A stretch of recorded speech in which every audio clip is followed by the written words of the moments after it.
Hello and welcome back to Christian Spends a Decade Reading a Book series. Today we're going to be talking about Wheel of Time Book 9, Winter's Heart.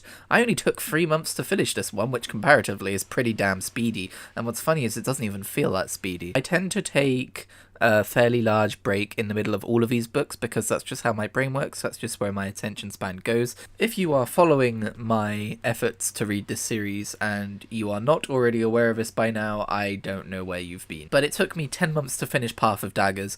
I kind of think Path of Daggers might go down as the most notorious book in this series for me in terms of getting through it, but Winter's Heart was a lot better. It still had a slow start. I feel like the general pattern I'm facing with these books is I get really into it and I finish a book and then I immediately go on to the next one, and then it has the first 10 chapters are really slow and I put it down for I don't know, a month or two, and then I go back to it and then something really interesting immediately happens. In this case, the sentence after I put it down, there was an attempt on Elaine's life, and then shit got a little bit interesting and I was like, seriously, I was a sentence away. But yeah, if you're not aware, something I'm doing now is at the end of a book, I go back and I look up a kind of a synopsis of the book to make sure I'm not missing any major events because of how long it takes me to read each book. And then I talk about it a little bit more in macro as opposed to trying to remember every little tiny detail, because I'm going to be honest, there are several scenes in this book where I was just like, I have no idea who this person is.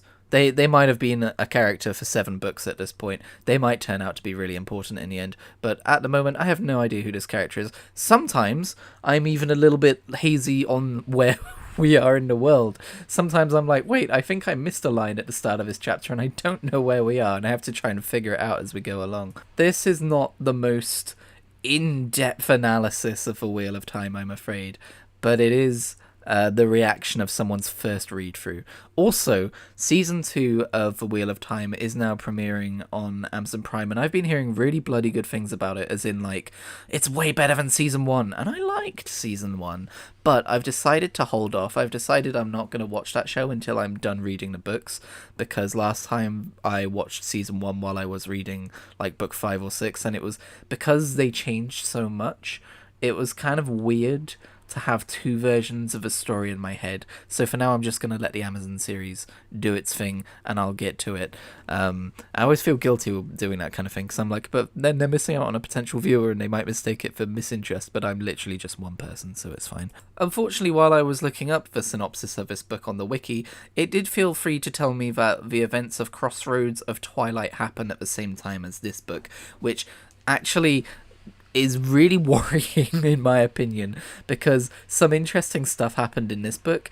So if Crossroads of Twilight is just all of the stuff that wasn't important or interesting enough to be put into this book, I figure that might end up being a really boring book. There was a similar problem with A Feast for Crows in the A Song of Ice and Fire series, and man, I finished this book going oh man, it's popping off, things are happening, it feels like the problem with the pacing might be coming to a bit of an end, and then to just hear that, oh no, Crossroads of Twilight takes place at the same time as this book is a massive gut punch. Please, advance the plot. That is a thought I have a lot when reading this series. Just advance the plot, please. Anyway, something I'm coming to realise with this series is that I don't tend to like or dislike specific characters. I tend to like or dislike specific characters in a specific book. For instance, I usually like Perrin Ibarra, but my god was he boring in this book. Perrin Ibarra gets to be boring in this book because he learns that Fael has been kidnapped, which is what happened at the end of Path of Daggers, and he spends about 6 chapters moulding over that. And to keep us entertained, we've got this fun storyline where Berlane is trying to woo him still for some reason, or maybe actually trying to be there for him as a friend, and then everyone mistakes that as Perrin is cheating on his kidnapped wife, and Perrin doesn't understand that people think that about him, and then he does, and then he hates he hates Berlane even more, and it's oh my god, please, if there is one thing I cannot stand, aside from D tier Aes Sedai arguing with each other about how much they all hate each other, if there is one thing I cannot stand in this series, it is love triangles. I don't find them interesting, apart from maybe the polycell that ended up being Rand, Elaine, Min, and Avienda. But even then, that got dragged out a fair bit. That progressed in this book. That actually, there are two things in this book that actually happened with a capital A and a capital H that took me by surprise. And the first of those was Min, Avienda, and Elaine teaming up to go marry, well, not marry, but make Rand their warder. I quite enjoyed this. I was like, hey, this is cool. This series is full of women hating each other and being super prideful over one another and snooting down their noses at each other. And here you've got three women who, for the most part, have become super close friends because of their mutual love for this man. And it's a very non-traditional way of writing romance, but it is a thing. Poly relationships are a thing. And someone once commented telling me that Robert Jordan had a poly relationship when he was younger, which is why this is written this way, because he has experience in this. And in previous videos, I have maligned this as like, oh, it's a male power fantasy. Rand is the protagonist and he gets three girlfriends at the same time. But poly relationships are a thing. The one thing I would kind of maybe like to see a little bit more of is like, they all love Rand, but they don't really have any romantic love for each other. I've toyed with the idea of like Elaine and Avienda maybe being a bit, having a bit of sapphic energy, but I think it's more sisterly and I'm just grasping at straws here. But I don't really have any experience with poly relationships, to be honest. So I don't really know much about them. I don't know how normal it is for everyone in the relationship to love each other, or if it's usually all directed at one person. I think the former, but perhaps the latter also exists. I'm just so glad it's not a rivalry between the three of them and then all just arguing over his love, because that would be so cringe and so in line with some of Robert Jordan's writing for other characters in these books. Instead, it's quite wholesome, and I like that. I think also I just like whenever anything good happens to Rand, because that is so few and far between. The man's heart became iron, became steel in this book, and actually that's quite a choice when you think about it. Winter's Heart refers not just to the season in which this book takes place, but also the state of Rand's heart, and it's kind of an interesting choice to decide to make this the book which, the title of the book focuses on his wintry heart, on how he makes himself not just rock but iron but steel because of what happens to him later in the book. It's interesting that they had the culmination of his love for these three women coincide with that steely heart. I'm not sure if that really works, to be honest. I actually have a couple of criticisms about this book, and that's one of them. We'll get to the other. One of the other main plot points of this book is Elaine attempting to secure the Lion Throne, and this is fine. This is, I said it got interesting when there was an assassination attempt on her life. I would rate this, if we're going by the lettering system, C tier interest, maybe B tier interest, like, I'm listening along, I'm paying attention, I'm enjoying the kind of politics, the play for the throne, Elaine kind of being a ruler. But it does feel a little bit like an aside. Like, it's definitely a thing that needs to happen in the series, but also at the same time I'm thinking, I would rather be reading a Rand chapter right about now, or even a Matchroom Coffin chapter. Do you remember the book before Path of Daggers? Okay, now I'm talking to myself. What was the name of the book before Path of Daggers? A Crown of Swords. Do you remember in A Crown of Swords, the last time we saw Matt Coffin, I was beside myself with boredom at his chapters and his just rampant misogyny. His entire character arc in that book, if I remember right, pretty much revolved around the fact that Rand had said, look after Elaine. And he was like, Elaine, I'm here to look after you. And Elaine was like, oh, fuck off, peasant. And he spent the entire time following her around as leader of Band of a Red Hand.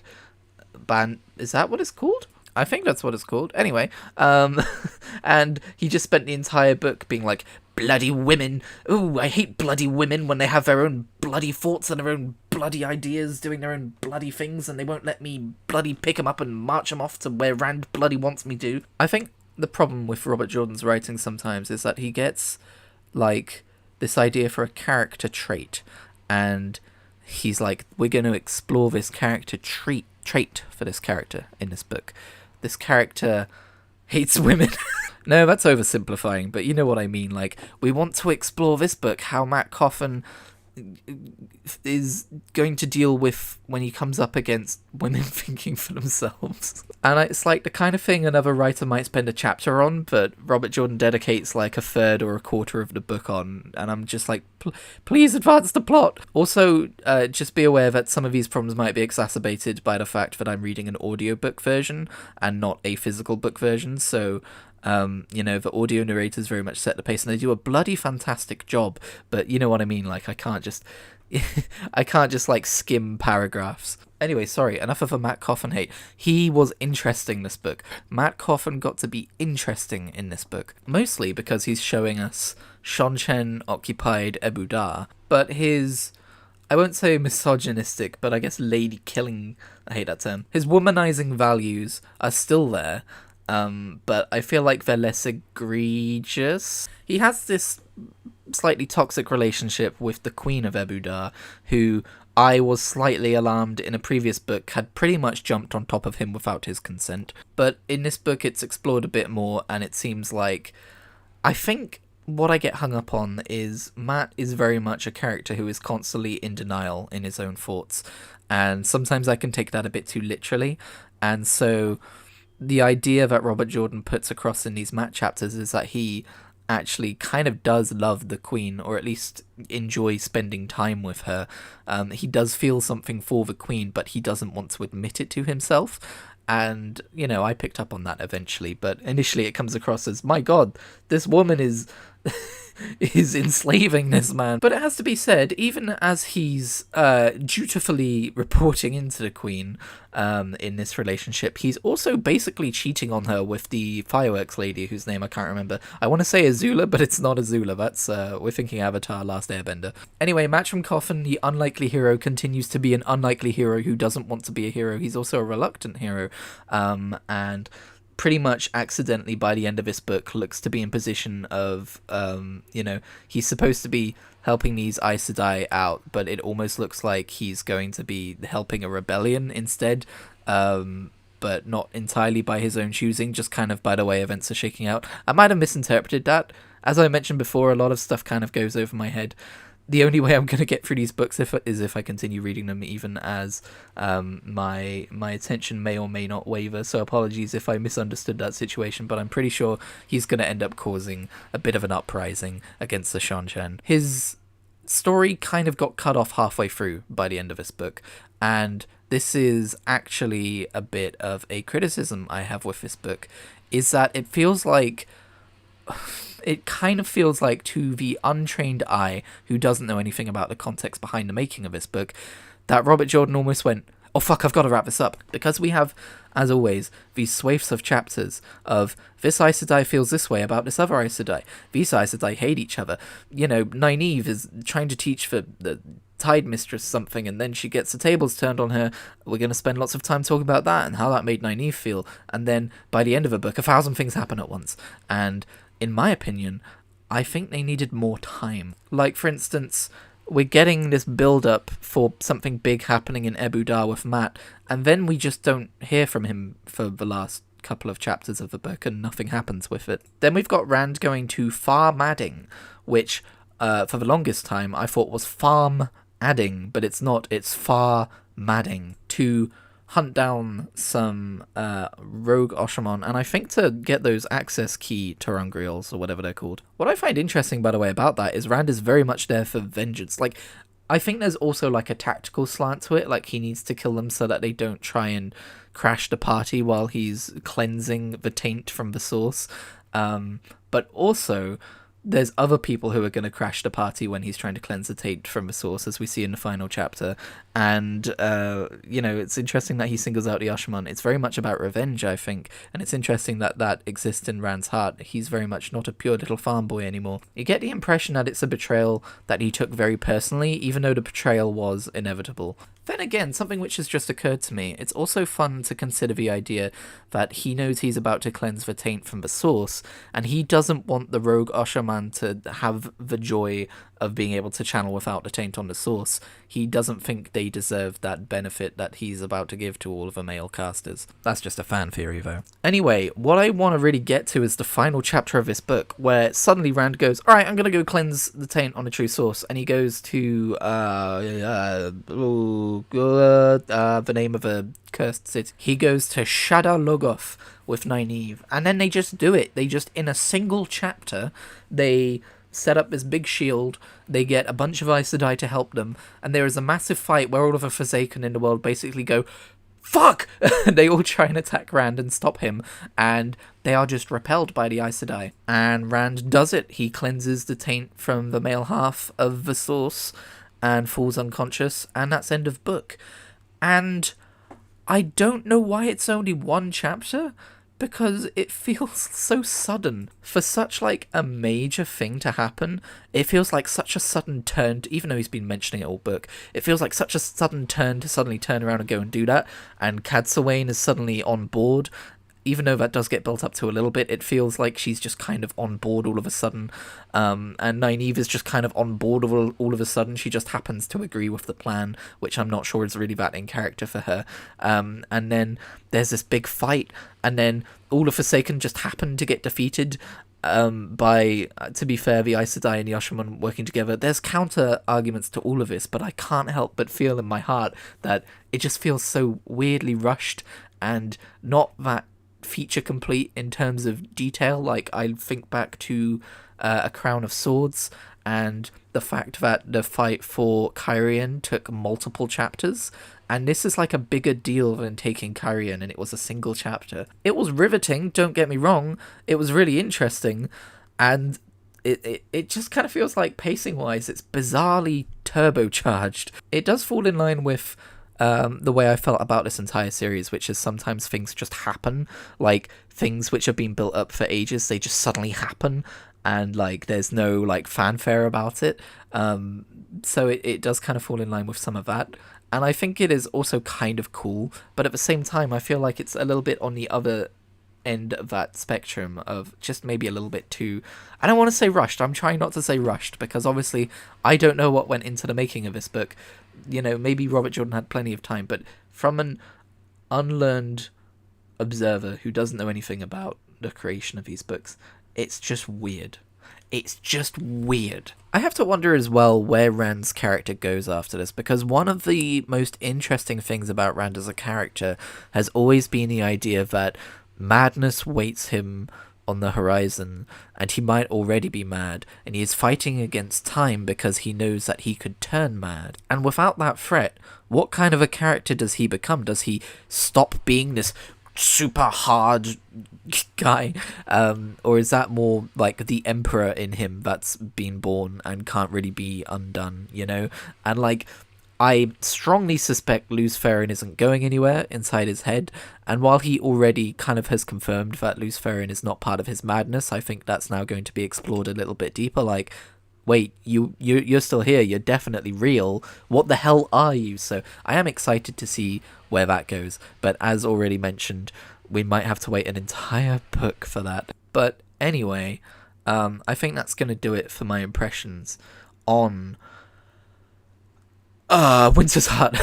Sorry, there's too many titles. I feel like I fill these videos with nitpicks, so just to make it absolutely clear, I really enjoyed this book. I'm thinking when I finish A Memory of Light, and I will obviously do a Blurbal reasoning specifically about A Memory of Light, where I will probably talk a lot about its conclusion and the series as a whole, but I think I'm also going to do an additional video talking to readers who have not read the series about what they might be letting themselves in for when they start the series, and whether they should or should not read it based on a lot of these problems I have, because I spend a lot of these videos talking about them, like the pacing, the obsession with the thousands of named characters who are just throwaway, and how they feel about each other, and all of these different factions. Do there need to be so many different factions, for the love of God? But at the same time, it does all coalesce at the end of the day to make the enjoyable moments that much more enjoyable.